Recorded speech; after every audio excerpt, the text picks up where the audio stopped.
தமிழ்நாடு மேலிட பொறுப்பாளர் மாண்புமிகு பியூஷ் கோயல் அவர்களையும் சந்தித்து வந்தோம்.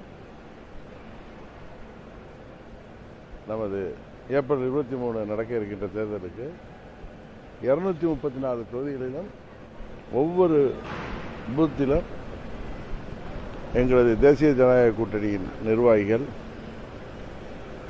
தொண்டர்கள் எப்படி செயல்பட வேண்டும் என்பதை பற்றிய ஒரு கலந்துரையாடல், எப்படி மகாராஷ்டிரா, டெல்லி, ஹரியானா, பீகார் போன்ற மாநிலங்களில் தேசிய ஜனநாயக கூட்டணி எப்படி ஒற்றுமையாக எல்லோரும் பூத் வாரியாக தேர்தல் பணியாற்றி மாபெரும் வெற்றியை பெற்றார்களோ அதுபோல தமிழ்நாட்டிலும் வெற்றி பெறுவதை சம்பந்தமான கலந்துரையாடலை எங்களோடு உள்துறை அமைச்சரும்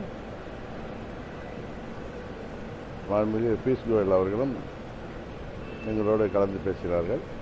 ஏன்னா நான் போன வாரமே அவரை சந்திக்க என்னை அழைத்திருந்தார். அவருடைய வேலைப்பளு காரணமாக தள்ளி போய் நேற்று வர சொல்லி நேற்று இரவும் அவர் கடுமையான பணி நெருக்கடியால் இன்றைக்கு மார்னிங்கில் போய் பார்த்துட்டு வந்தேன். நாங்கள் தான் உங்களை ஊடகத்தை பார்த்து சந்திச்சு சொன்னேன்.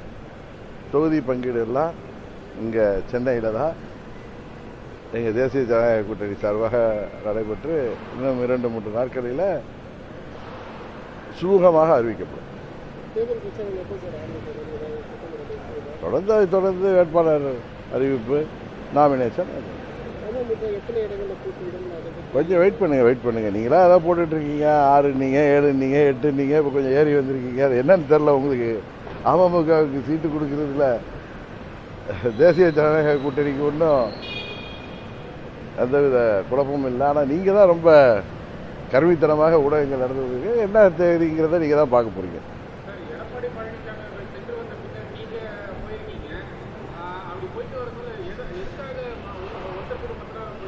அவங்க ஒவ்வொருத்தராக போகல. நீங்கள் முதலமைச்சர் நீங்கள் சொல்கிற மாதிரி அமைச்சர் நேரு ஏன் டல்லிங்கெலாம் நாங்கள் போனாலே பயப்படுறாரு, அது எதுக்குன்னு தெரியும் உங்களுக்கு.